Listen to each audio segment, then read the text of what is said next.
안녕하세요. 저는 우리나라가 아닌 다른 나라에서 신혼을 살다가 돌아와 이혼을 했습니다. 워낙 이곳의 지역사회가 좁아 아는 사람은 다 알 것 같아서 구체적인 나라명은 얘기하지 않겠습니다. 남편과는 대학교 동창이었어요.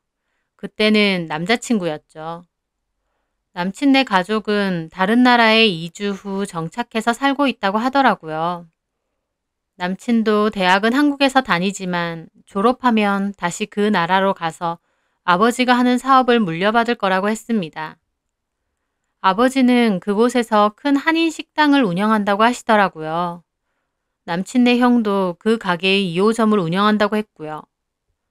남친은 돌아가면 아버지네 가게에서 일을 할 예정이라고 했습니다. 남친은 만약 자기랑 결혼을 하게 되면 그 나라에 가서 살아야 된다고 하더라고요. 처음에 그 얘기를 들었을 때 저는 한국을 떠나 살고 싶은 마음은 없어서 적당히 만나다가 헤어져야겠다 생각했어요. 하지만 사람 마음이 어디 그런가요? 만나보니 정도 너무 들고 헤어질 수 없겠더라고요. 하지만 다른 지역도 아니고 다른 나라에 가서 산다는 건 너무 큰일이잖아요. 부모님도 못 보고 친구들도 못 보고. 남친은 저에게 잘 생각해 보라고 했습니다. 같이 가면 좋겠지만 아니라고 해도 괜찮다고. 저는 마땅한 결론을 내지 못했고 한국에서 취업을 한 후 지내고 있었습니다. 남친과는 장거리 연애를 하면서요. 남친은 1년에 3, 4번 정도 왔고 한 번 오면 2주 정도는 있다 가곤 했어요. 하지만 그렇게 짧게 만나니 더 그립고 사무치더라고요. 그래서 결국 기나긴 고민 끝에 남친과 결혼하고 저도 함께 떠나기로 했습니다. 부모님과 친구의 만류 끝에도 저는 남친에 대한 사랑 하나만 보고 머나먼 그곳까지 그 남자를 따라간 거였죠.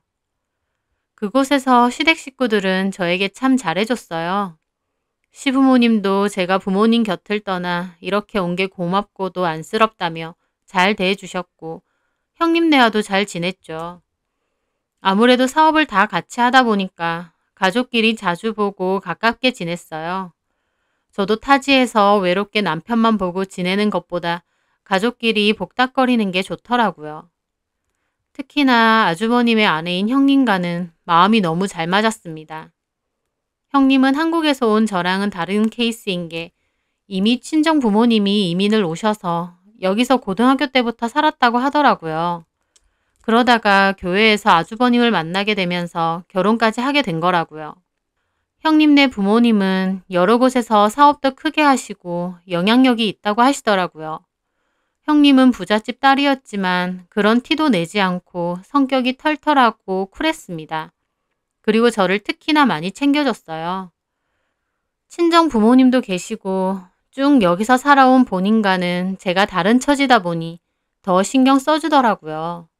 저도 그런 부분이 참 고맙고 형님에게 심적으로 의지를 많이 했습니다. 형님은 6살, 2살, 아들 하나랑 딸 하나를 키우셨어요. 아이가 둘인데도 여전히 날씬하고 세련되게 꾸미고 다녔죠. 형님은 아이들이 어려서 주로 집에서 육아를 했는데 저도 형님네에 놀러가서 아이들이랑 놀아주기도 하고 가끔은 시터에게 아이들을 맡기고 같이 미용실이나 네일샵에 가기도 했습니다. 그리고 서로의 집에서 수다도 엄청 떨었죠. 참 고마웠습니다. 형님이 친구처럼 대해준 덕에 적응도 더 빨리 할 수 있었거든요. 그런데 대화를 하다 보면 형님은 주로 남편, 그러니까 아주버님 욕을 많이 했어요. 애정이 하나도 없다 싶을 정도로 엄청 싫어하더라고요. 그렇게 아주버님이 마음에 안 드세요, 형님? 마음에 안 드는 정도가 아니야. 요새는 밥 먹는 것도 꼴 보기 싫다니까? 머리는 왜 그렇게 까지고 배는 왜 그렇게 나오는지. 요새 살도 더 찐 것 같아. 그렇게 보이지? 저는 잘 모르겠어요. 저는 맞장구 치긴 그래서 그냥 어색하게 웃었죠. 아주버님은 저희 남편과 형제지간이지만 딱 봐도 좀 다른 스타일입니다. 남편은 키도 크고 훤칠한 느낌이고 아주버님은 키도 좀 작고 머리도 좀 까지셨거든요. 하지만 제가 그렇다고 해서 형님 말에 맞장구를 칠 순 없잖아요. 그런데 형님이 그러시더라고요. 동선 좋겠어. 도련님이 워낙 샤프하잖아. 키도 큰데다 몸도 좋고 운동도 열심히 하고. 같은 형제인데 왜 그렇게 다른가 몰라. 운동도 좀 같이 하고 그러지. 남편한테 아주버님이랑 같이 운동하라고 해야겠어요. 됐어. 나라고 말 안 해봤겠어? 우리 남편은 운동 안 해. 그저 집에만 오면 드러누워서 폰 보기 바빠. 서로 대화 안 하고 지낸 지도 꽤 됐고. 형님은 불만이 많아 보였습니다. 저는 겉으로는 화목해 보였는데 이런 속사정이 있구나 정도로만 생각을 했어요. 왜냐면 밖에서는 형님이나 아주버님이나 인꼬 부부라고 다들 알 정도로 서로 잘 챙기거든요. 부부의 속사정은 부부만 아는 거니까 하고 생각했습니다. 그리고 저는 시부모님과 형님의 권유로 교회에 나가게 되었어요. 사실 저는 무교라서 한국에 있을 땐 교회에 가본 적이 없습니다. 하지만 외국에 있는 한인교회는 좀 특징이 다르다고 하더라고요. 종교적인 이유로 가는 사람도 있지만 보통은 한인사회의 인맥이 다 여기서 만들어지기 때문에 굳이 기독교가 아니라도 사업을 하거나 여기서 일을 하려는 사람은 필수적으로 오는 경우도 많다고요. 저희 시부모님도 그런 케이스였어요. 어쨌든 교회에 가는 건 필수라고 하니 저도 나갔습니다. 교회에 가서 예배도 드리고 끝나면 거기 오신 분들과 대화도 나누고 인사도 드리고 굉장히 바쁘더라고요. 거기서 저도 또래 친구들도 만났습니다. 이곳에 일하러 왔거나 이민해서 사는 친구들이었는데 제 또래들이라 금방 가까워졌죠. 연락도 자주 하고 저희 가게에도 자주 놀러 오고 한 번씩 쇼핑몰 같은 곳도 함께 다녔어요. 저도 시부모님의 가게 일을 돕긴 했지만 시부모님이 당분간은 적응 기간이라 생각하라며 관광하고 많이 놀러 다니라고 배려해 주셔서 바쁠 때만 조금씩 거드는 정도였거든요. 그래서 저는 시간이 상대적으로 많았습니다. 그리고 제가 교회 친구들이랑 어울려 다니는 걸 저희 시부모님도 좋아하셨어요. 어차피 서로서로 다 아는 사이다 보니까 서로 알고 지내는 게 훨씬 좋다고요. 그렇게 하루는 교회 친구들과 카페를 갔을 때였습니다.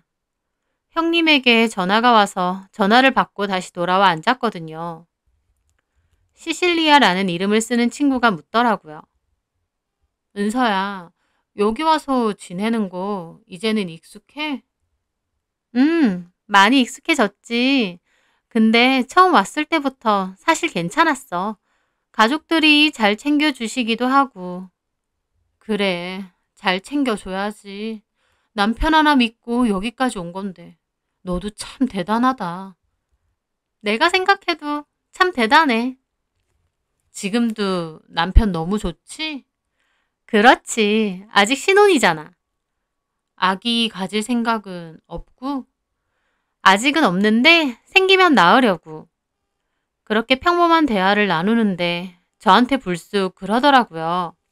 근데 너네 형님 주연이 있잖아. 어, 저희 형님 이름이 주연입니다. 다른 친구들은 주연 언니라고 부르더라고요. 주연 언니 어때? 형님 너무 좋아. 사실 남편 다음으로 형님이 제일 많이 의지돼. 그 정도야? 응. 시실리아는 묘한 얼굴로 저를 보더니 알겠다고 고개를 끄덕이더라고요. 시실리아도 언니처럼 부모님이 이민을 오면서 어렸을 때부터 산 거라 이 교회에는 오래 다녔다고 했습니다. 그래서 저희 형님과 서로 잘 알겠다 생각했는데 알긴 하지만 별로 안 친하다고 하더라고요. 그렇게 저는 타국에서 나름 적응을 해서 잘 살고 있었습니다. 그런데 1년이 좀 지나갈 무렵이었어요. 어느 날 저는 아는 교회 지인으로부터 이상한 소문을 듣게 되었습니다. 저희 가족에 관해서 엄청 깨름직하고 불쾌한 소문이었어요. 바로 형님네 둘째 딸이 아주버님의 아이가 아니라는 거예요. 무시하기엔 너무 기분 나쁘고 화나는 소문이었죠. 그런데 나중에 알고 보니 시실리아 포함해서 제 교회 친구들도 그 소문을 다 알고 있는 거예요. 저는 시실리아에게 말했죠. 도대체 누가 그런 말도 안 되는 소문을 퍼뜨리는 거야? 제 말에 시실리아가 저를 묘하게 보더라고요. 말도 안 되는 소문이라고 생각해? 어? 아니야, 아무것도. 하지만 말과 달리 시실리아는 뭔가 저에게 말하고 싶은 눈치더라고요. 뭔데? 왜 그래? 아니야. 너네 가족 일인데 내가 함부로 말하긴 그렇지. 그렇게 말하니 더 궁금하더라고요. 뭐냐니까? 얘기해줘. 우리 가족 일인데 나만 모르는 것도 이상하잖아. 시실리아는 다른 친구들 눈치를 살짝 보고 말하더라고요. 실은 주연 언니 말이야. 너는 여기 온 지 1년밖에 안 돼서 잘 모르겠지만 우리는 예전부터 같이 교회 다녔잖아.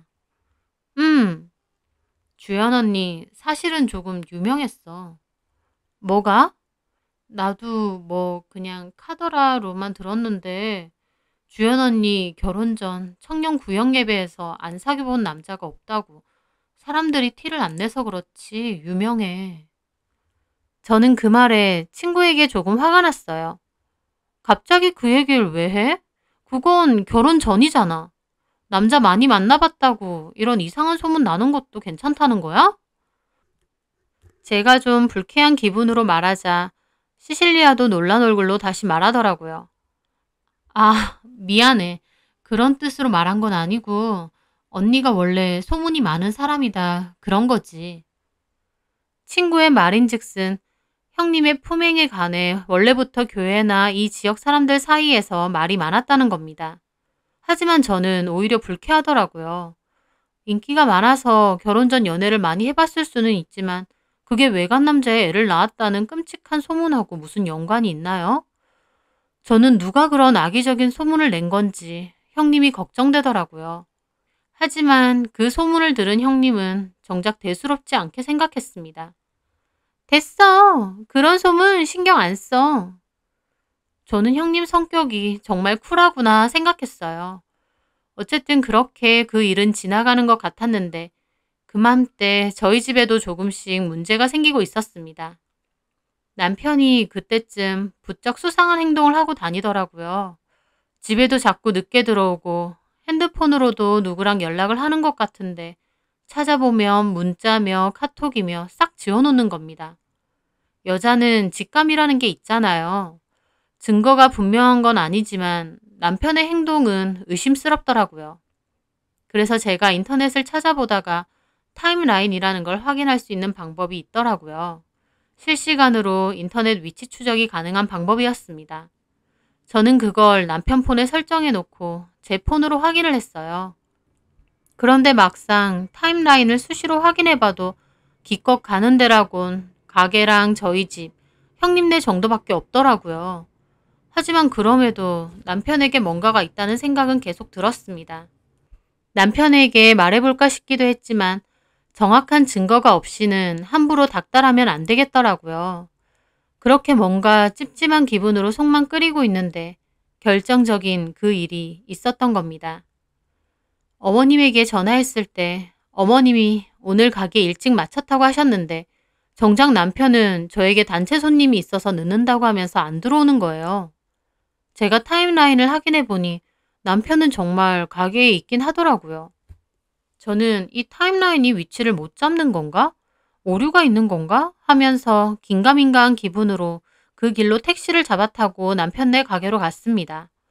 그런데 저는 거기서 이상한 걸 보았어요. 남편 가게의 문은 닫혀 있는데 가게 근처에 형님 차가 있는 거예요. 어? 형님이 오신 건가? 생각하며 가게로 가보려는데 형님과 남편이 같이 문 밖으로 나오더라고요. 그러더니 앞에 서 있는 저를 보고 깜짝 놀라는 거예요. 여보! 저는 이미 영업이 끝난 가게에서 왜 두 사람이 나올까 싶어 의아하게 봤습니다. 그런데 형님은 아무렇지 않게 웃으면서 저한테 그러시더라고요. 동서, 언제 왔어? 들어오지. 지금 들어가려고 하던 참이었어요. 형님은 어쩐 일이세요? 아, 나는 이거 가지러.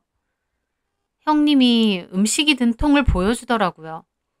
오늘 음식이 많이 남았다고 해서 내가 가지고 가는 거야. 아, 그래요? 도련님 데리러 온 거야? 네, 애기들은요? 시터가 보고 있어. 그럼 나 먼저 갈게. 잘 가. 형님은 그렇게 말하고 차로 올라탔습니다. 아무 문제 없이 자연스럽게요. 저는 얼떨떨한 기분으로 남편을 봤는데 정작 남편은 약간 긴장한 얼굴이더라고요. 저는 남편에게 따졌죠. 무슨 단체 손님이야? 어머님은 아까 전에 영업 끝났다던데. 아, 저기 실은 바른 대로 말해. 속일 생각하지 말고. 가게에서 좀 쉬다 간다고. 무슨 가게에서 쉬어? 집에 와서 쉬면 되지. 아, 그냥 좀 누워서 폰도 좀 편하게 보고 게임도 하고 싶고. 그래서 자기가 게임하는 거 안 좋아하잖아. 게임하려고 일부러 단체 손님 있다고 거짓말한 거야? 미안해. 너무한다 진짜. 내가 뭐라고 하면 뭐 얼마나 뭐라고 했다고. 다음부턴 그냥 편하게 집에서 해. 알겠어. 저는 일단 그렇게 남편과 집으로 왔어요. 그런데 그 일이 며칠 동안 계속 머릿속을 맴돌더라고요. 불 꺼진 가게에서 왜 형님과 남편이 나왔을까라는 생각이요. 형님 말대로 음식을 가지러 갔을 수도 있지만 아주머님네 가게에서 들고 와도 되는 걸 굳이 남편이 있는 가게에 간다는 것도 좀 이상했습니다. 남편의 말도 뭔가 어설프고 거짓말처럼 느껴지고요. 저는 고민을 하다가 문득 시실리아의 말이 떠오르더라고요. 형님의 소문에 대해서 얘기해줬던 친구요. 그래서 고민 끝에 시실리아를 따로 만났어요. 있잖아. 우리 형님에 관한 소문 말이야. 왜 그래? 너는 어디서 들은 거야? 이미 알 사람은 다 아는 것 같던데. 그냥 무시하고 넘기지. 좀 궁금해져서 말해줄 수 있어? 제 말에 시실리아는 잠깐 생각하다 말하더라고요. 실은 나는 다른 친구한테 들은 거야. 주연 언니네 둘째 딸 있잖아, 수아. 유난히 피부도 하얗고 머리카락이나 눈동자도 갈색이잖아. 근데 너도 알다시피 주연 언니도 그렇고 너네 아주버님도 그렇고 전혀 아니잖아. 그건 그랬습니다. 형님이나 아주버님은 머리나 눈동자는 평범한 짙은 밤색이에요. 그런데 유난히 둘째 딸이 머릿결이나 눈동자가 옅은 갈색이거든요. 그렇긴 한데 또 우리 아버님이 눈동자색이나 머리색이 옅잖아. 친할아버지 닮은 거겠지. 그럴 수도 있지. 근데 실은 그 소문이 정확하게 뭐라고 났냐면 음, 둘째 딸 수아가 너네 남편 애기 같다고. 저는 그 말을 듣고 들고 있던 컵을 놓칠 뻔했습니다. 이건 또 무슨 소린가요? 어? 지금 무슨 소리 하는 거야? 사실 수아 태어났을 때부터 소문이 조금 있긴 했거든. 너네 아주버님하고는 하나도 안 닮고 오히려 너네 남편이랑 닮았다면서. 그런데 그런 건 같은 집안이니까 작은 아빠를 닮을 수도 있는 거잖아. 근데 결정적으로 그 소문이 났던 건 주연 언니가 수아 데리고 타운 쪽에 있는 피부과를 갔대. 아기가 건선이 있는 것 같다고. 근데 그 병원에 이미 너네 남편도 자주 온다고 하더라고. 건선 치료 받으러. 저는 그 말에 놀랐습니다. 왜냐면 저희 남편도 건선이 있어서 고생을 꽤 하거든요. 남편은 건선 있는 거 맞는데 수아도 그렇다곤 못 들었는데. 그리고 건선이라는 게 꼭 유전되는 것도 아니잖아. 나는 모르지. 근데 그런 식으로 비슷한 부분이 많으니까 소문이 그렇게 난 거야. 저는 그 말을 듣고 너무 혼란스러웠습니다. 친구 말대로 저희 남편은 아버님을 닮아 머리칼이나 눈동자가 옅은 색이거든요. 제가 처음에 남편에게 관심이 생겼던 것도 이국적인 느낌의 머리카락과 눈동자 때문도 컸습니다. 그런데 가만 생각해보니 정말 수아랑 남편이랑 비슷한 부분이 많은 거예요. 거기다가 건선은 유전성이 약간 있는 질환이라고 하더라고요.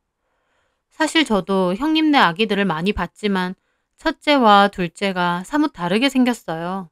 하지만 성별이 다르기도 하고 저희 남편만 해도 형님하고는 다르게 생겼으니 집안의 특징이 그런가 보다 별로 대수롭지 않게 여겼죠. 그런데 이런 말도 안 되는 소문이 저도 모르게 돌고 있었던 겁니다. 심지어 알 사람은 다 아는 소문이라고 했어요. 저만 까맣게 몰랐다가 전에 교회 지인분이 말해주셔서 알게 된 겁니다. 저는 시실리아의 말을 듣고 헛웃음이 났어요. 너무 말이 안 돼서 웃음이 난다. 우리 남편이 다른 사람도 아니고 형님이랑 그렇고 그런 사이라고? 게다가 애기까지? 무슨 그런 말도 안 되는 소문이 나? 여기선 그런 걸 믿어? 물론 말 안 되지. 그래서 소문인 거고. 하지만 저는 말과 달리 가슴이 뛰고 머리가 어질했어요. 내가 정말 모르는 뭔가가 있다는 생각이 들었습니다. 그 소문 많이 퍼졌어? 솔직히 아는 사람은 알지. 수아 낳고부터 있던 소문이었는데 최근에 병원 진찰받고 나서 더 퍼졌으니까. 그냥 주연 언니가 예전부터 교회에 있는 남자들 번갈아 가면서 만난다는 소리가 많았거든. 그래서 원래 주연 언니가 그렇게 소문이 좋진 않았어. 근데 너네 아주버님하고 결혼하고 나선 마음 잡고 잘 사는 것 같더라고. 근데 수아 낳고 또 그런 소문이 도는 거지. 여기가 워낙 좁은 지역사회다 보니까 별의별 소문 다 돌아. 사람들 그냥 가십거리로 떠들고 다니는 거니까 그냥 그렇구나 해야 돼. 하지만 저는 그냥 그렇구나 할 수가 없었어요. 다른 것도 아니고 제 남편이 걸린 일이니까요. 저는 심란한 기분으로 집으로 돌아왔습니다. 그리고 폰에서 가족끼리 다 같이 찍은 사진을 확대해서 찬찬히 봤어요. 친구 말을 들어서인지 모르겠지만 정말 수아는 아주버님보다는 남편과 많이 닮았더라고요. 저는 기가 너무 막혔어요. 어떻게 해서든 진실이 뭔지 확인을 해야 했죠. 그래서 남편의 머리칼과 형님네 집에 갔을 때 수아 머리를 빗겨준다는 핑계로 머리칼을 몇 개 챙겼어요. 그걸 한국에 있는 저희 언니에게 보냈죠. 유전자 검사를 해달라고요. 언니는 무슨 일이냐 했지만 제가 나중에 다 말해줄 테니 일단 해달라고 했습니다. 그렇게 언니에게 검사를 맡기고 시간이 지났을 때였어요. 심란한 기분으로 늦게 들어오는 남편의 위치 타임라인을 가만 보고 있는데 영업시간이 지났는데도 안 오더라고요. 또 위치는 가게고요. 마감을 한다던가 청소를 한다던가 더 일이 있어서 늦게 오는 걸 수도 있겠지만 저는 그때 딱 감이 왔습니다. 그래서 저는 바로 택시를 타고 날아갔어요. 가게 주변을 보니 딱히 형님의 차는 보이지 않더라고요. 저는 긴가민가 하면서 가게로 달려가 문을 확 열었어요. 저도 가게 열쇠가 있기 때문에 닫혀 있어도 들어갈 수 있거든요. 그런데 거기서 저는 환장할 장면을 보게 됩니다. 남편이 의자에 앉아있고 남편 위에 형님이 남편 목에 팔을 두르고 폭에서 앉아있는 거예요. 엄청 다정한 연인처럼요. 그러다 제가 갑자기 들어오니 놀라서 일어나더군요. 여보! 저는 정말 그 소문이 사실이구나 라는 생각이 들며 머리가 하얘졌습니다. 그리고 달려가서 남편 뺨을 때렸어요. 미쳤어? 뭐 하는 짓이야? 그리고 형님을 노려봤어요. 형님은 미간을 찌푸리고 바닥만 보고 있더라고요. 형님 미쳤어요? 지금 무슨 짓이에요? 형님은 아무 말 없고 남편은 나가서 얘기하자고 하더라고요. 뭘 나가서 얘기해? 여기서 얘기하면 되지. 이게 어떻게 된 거야? 왜 형님이랑 이러고 있어? 남편은 아으거리면서 자기 머리를 막 헤집더라고요. 저한테 미안해서 그러는 게 아니라 하필 걸렸네 싶은 느낌이었어요. 저는 그 자리에서 바로 시어머니께 전화를 드렸어요. 어머님, 저 은서인데요. 가게 왔거든요. 제가 지금 뭘 본 줄 아세요? 그 말에 남편은 제 폰을 뺏어서 꺼버리더라고요. 왜 이래? 다 말해야지. 이런 미친 짓 해놓고 그냥 지나가길 바랬어? 어머님, 아버님한테도 다시. 다 말해야지. 이런 미친 짓 해놓고 그냥 지나가길 바랬어? 어머님, 아버님한테도 다 말하고 아주머님한테도 말해야지. 여보, 이러지 말고. 아니, 진짜 미친 거야? 바람을 펴도 어떡해. 같은 가족끼리 이러냐고. 진짜 더럽고 소름 끼치고. 너 하나만 보고 이 나라까지 온 나한테 어떻게 이럴 수가 있니? 네가 사람이야? 형님이 사람이에요? 자식들도 있는 사람이 어떻게 도련님이랑 이런 짓을 저질러요? 짐승이에요? 짐승도 이런 짓은 안 해요. 저한테는 타고 가서 안쓰럽다고 해놓고 뒤에선 제 남편이랑 이러고 있어요. 진짜 미쳤냐고요. 제 울부짖음에 형님은 그저 한숨만 푹푹 내쉬고 남편은 잘못했다고 저를 붙잡더라고요. 저는 믿을 수 없는 현실에 주저앉아서 울었어요. 그렇게 한참을 난리를 치고 기운이 빠져 자리에 앉아 있는데 아까 제 전화를 받은 시부모님까지 가게로 왔더라고요. 제 모습을 보고 남편과 형님까지 둘러본 시부모님. 그런데 남편을 향한 시부모님의 말이 너무 황당했습니다. 너네 아직도 이래? 이제 안 그런다며? 저는 이건 또 무슨 소린가 했습니다. 이젠 안 그런다니요? 저는 정신을 차리고 어머님께 여쭤봤죠. 어머님, 그게 무슨 말이세요? 제 말에 시어머니는 그냥 한숨만 쉬고 있었어요. 저는 놀라서 다가갔습니다. 어머님, 다 알고 계셨어요? 동현 씨랑 형님이랑 그렇고 그런 사이인 거? 아니, 그게 아니라 방금 아직도 이러고 있냐고 하셨잖아요. 아버님도 다 알고 계셨어요? 저 아무 말 안 했는데 이 상황만 보고도 어떤 상황인지 다 알고 계시네요? 제 말에 아버님도 천장만 보며 한숨을 푹푹 내쉬더라고요. 저는 진짜 미치고 팔짝 뛸 것 같았습니다. 그렇게 무너지듯 바닥에 주저앉았어요. 가만 앉아서 이 가족들을 올려다보는데 순간 너무 무섭더라고요. 도대체 뭘 숨기고 있는 건지. 이 미친 사람들을 내가 가족이라고 생각하고 타국까지 와서 살았던 건지. 갑자기 모든 것이 너무 무서워졌습니다. 저는 비틀거리며 시부모님의 만류도 뿌리치고 밖을 나왔어요. 그리고 택시를 타고 무작정 근처 공원으로 갔어요. 집으로 가고 싶지도 않았거든요. 공원은 밤이라서 사람이 많지 않아 더 무섭더라고요. 갑자기 제가 혼자라는 생각과 이 낯선 나라에 덩그러니 있다는 게 실감이 확 나더라고요. 저 가족들은 서로 똘똘 뭉쳐 저를 속이는 거였어요. 저는 그 길로 택시를 타고 형님네 집으로 갔습니다. 제가 문을 막 두드리니 아주버님이 나오시더라고요. 아니, 재수씨, 갑자기 무슨 일이세요? 아주버님, 형님 지금 집에 없죠? 예, 친구들 만나러 갔는데. 친구는 무슨, 아주머니 혹시 알고 계세요? 뭘요? 형님이랑 저희 남편이랑 그렇고 그런 사이인 거요. 그런데요, 저는 또 놀랐어요. 아주버님도 그게 뭔 소리냐며 눈이 뒤집힐 줄 알았는데 약간 제 말에 시선을 회피하시더라고요. 무슨 얘기를 어디서 들으셨는지 모르겠는데 그런 거 아니에요. 아니라니요. 제가 지금 두 눈으로 직접 봤어요. 재수 씨가 오해한 거예요. 그리고 어디서 그런 소리 하고 다니지 마세요. 이 동네가 얼마나 좁은데 소문날까봐 무섭습니다.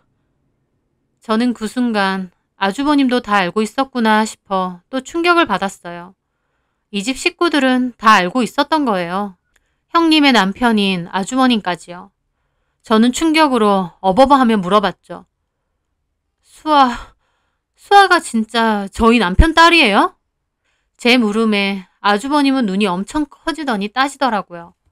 재수씨, 말 좀 가려서 하세요. 술이라도 먹었어요? 집으로 가세요. 그만 문 닫습니다. 그러더니 문을 쾅 닫는 거예요. 저는 너무 기가 막히더라고요. 뭘 어떻게 해야 할지 모르겠고요. 갈 곳도 없었습니다. 한국이었으면 친정으로라도 가던지 친구 집이라도 가는데 더 이상 이곳에 있는 그 누구도 믿을 수 없었어요. 저는 비틀거리며 집으로 갔습니다. 당장이라도 짐 챙겨서 한국으로 돌아가야겠다 싶었어요. 그런데 저희 집에 남편과 시부모님이 와 있더라고요. 저한테 얘기 좀 하자면서요.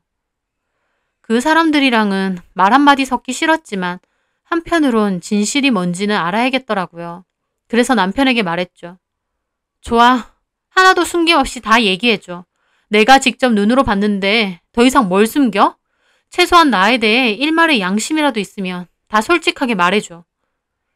제 말에 남편도 한숨과 함께 고개를 끄덕이며 다 말하겠다고 했습니다. 남편이 말한 이야기는 놀라웠어요.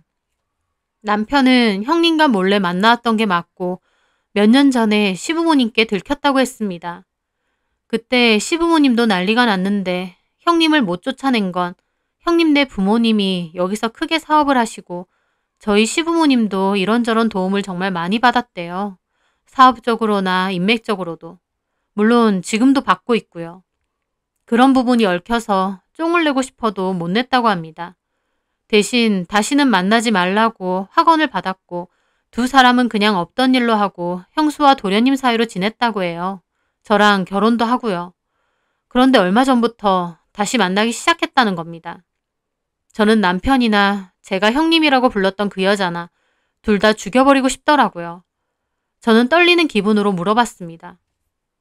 애초에 여기서는 소문이 다 나서 결혼하고 싶어도 할 여자도 없었겠구나. 그런 거 아니야. 우리가 대학교부터 사귀었는데 무슨 소리야. 1년에 몇 번이나 만났다고. 여기 있는 동안은 형수랑 잘도 붙어 먹었겠네. 그런 거 아니야. 진짜 쪽냈었다니까. 저는 떨리는 기분으로 물었습니다. 정말 수아가 당신 애야? 제 말에 남편도 한숨을 쉬더라고요. 나도 몰랐어. 형수도 그런 일은 전혀 없다고 했고.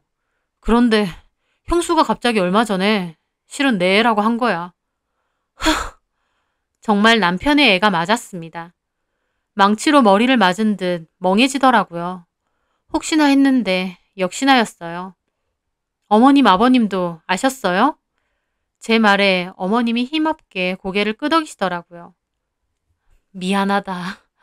우리도 최근에 알았어. 주연이 걔가 말을 안 하니 우리가 알겠니? 근데 뒤통수 치는 것도 아니고 얼마 전에 그러는 거야. 너 없을 때 말하던가. 이미 결혼까지 한 동현이한테 수아가 사실 동현이 애라니. 어휴, 우리도 진짜 기가 막혀서. 근데 어쩌겠어. 어머님, 아버님, 동현 씨도 미쳤지만 그 여자도 미친 여자잖아요. 근데 그런 여자를 며느리로 계속 두고 싶으세요? 그렇게 단순한 문제가 아니다. 이래저래 도움받은 것도 많고 얽힌 것도 많고. 그럼 수아가 동현 씨 딸이라도 상관없다는 거예요? 어차피 형제니까 피가 안 섞인 것도 아니고 어쨌든 우리 핏줄이잖아. 그래서 그냥 수아한테는 비밀로 하고 잘 키우자고. 다들 미치셨어요, 진짜? 저는 말을 들으면서도 내가 뭘 듣고 있나 싶었어요. 이 집에는 정상적인 사람이 한 명도 없는 것 같더라고요. 제가 숨이 꼴딱꼴딱 넘어가니까 어머님이 다급하게 말하시더라고요. 예, 너무 그러지 마. 우리도 얼마나 기가 막혀. 근데 상황이 어쩔 수 없는 상황이 있는 거야. 네가 이것만 모른 척하고 넘어가 주면 우리도 너한테 섭섭치 않게 해줄게. 사무점 생각하고 있는데 그거 동현이랑 너랑 맡아. 너 차도 바꿔줄게. 어머님, 지금 자식들 상대로 뭐 하시는 거예요? 소문 날까봐 이러시는 거예요? 그럼 어떡해. 너도 나중에 자식 나오면 알겠지만 내 맘대로 되는 줄 아니? 누군 이런 걸 원한 줄 알아? 나도 기막혀 나도. 근데 어떡해? 어머님, 아버님이 진짜 부모라면 이러시면 안 돼요. 계속 덮고 지낼 수 있을 거라 생각하세요? 됐고요. 저는 이혼할 거예요. 못 살아요, 더 이상. 저는 이런 미친 짓에서 빠질게요. 여보! 그러면서 남편은 저를 잡으려는 거예요. 저는 남편을 확 떠밀었어요. 만지지 마. 진짜 소름 끼친다. 너네 식구들 다.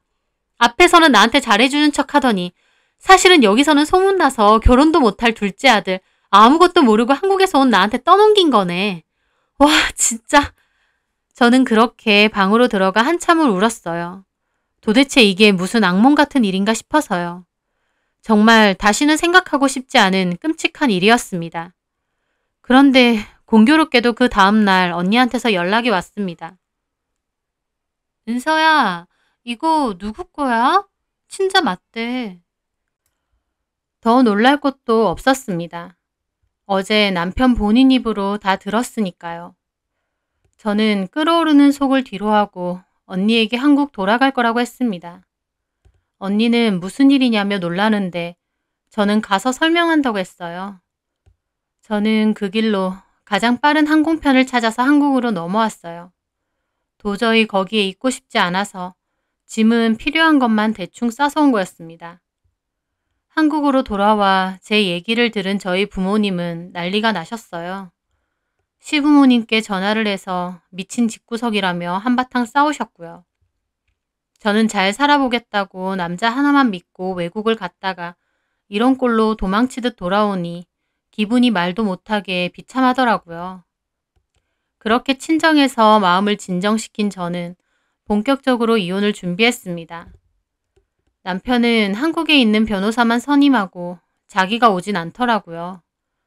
저는 남편과 그 여자를 상대로 위자료 소송을 하면서 남편과 둘째 딸 수아의 유전자 검사도 증거 자료로 냈습니다. 그걸 안 시댁 측에서 연락이 와서 상당히 많은 돈을 위자료 명목으로 지불할 수 있으니 소송만은 취하해달라고 했습니다. 소송보다는 소문이 날까봐 두려워하는 것 같았어요. 그놈의 소문이 뭐라고. 저희 남편과 시댁 식구들은 그 소문 때문에 인간적인 부분까지 포기하고 사는 것 같았습니다. 저는 처음엔 상관없이 진행하려고 했어요. 하지만 저도 이미 그 집과는 쫑난 거 돈이나 왕창 받고 빨리 끝내자 싶어 제시한 금액의 돈을 받고 합의하기로 하고 이혼했습니다.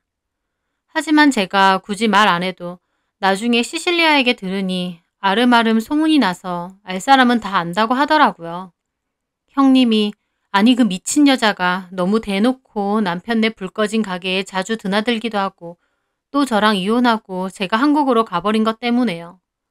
근데 웃긴 게 소문은 다 났지만 서로 그냥 모른 척하고 지낸다고 합니다.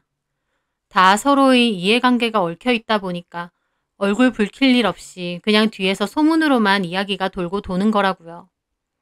겉으로 보기엔 그곳이 너무 행복하고 좋아 보였는데 실상은 서로 지저분한 면을 알면서도 덮어주고 모른 척 해주고 그러면서도 또 뒤에서 소문은 돌고 도는 그런 곳이었습니다. 저희 남편과 시댁에 어울리는 곳이었어요. 저는 이제 그 나라명만 들어도 치가 떨릴 정도지만요. 시실리아랑은 그 후로도 한 번씩 연락은 했지만 서로 공통사가 없는 데다 볼 일이 없다 보니 자연스럽게 연락이 점점 뜸해지긴 하더라고요. 저도 다시 한국에서 새 출발한다고 정신없고요. 너무 어이없는 일이라 누가 왜 이혼했냐 물어보면 그냥 남편과는 성격 차이로 이혼했다 정도로만 주변에 얘기합니다. 성격 차이가 틀린 말은 아니죠. 그렇게 희한한 사고방식과 뒤틀린 욕구를 가진 사람들을 저는 영원히 이해할 수 없을 테니까요. 이리저리 새어나오는 소문 잘 틀어막으며 어디 얼마나 잘 사는지 보렵니다. 제 사연 들어주셔서 감사합니다.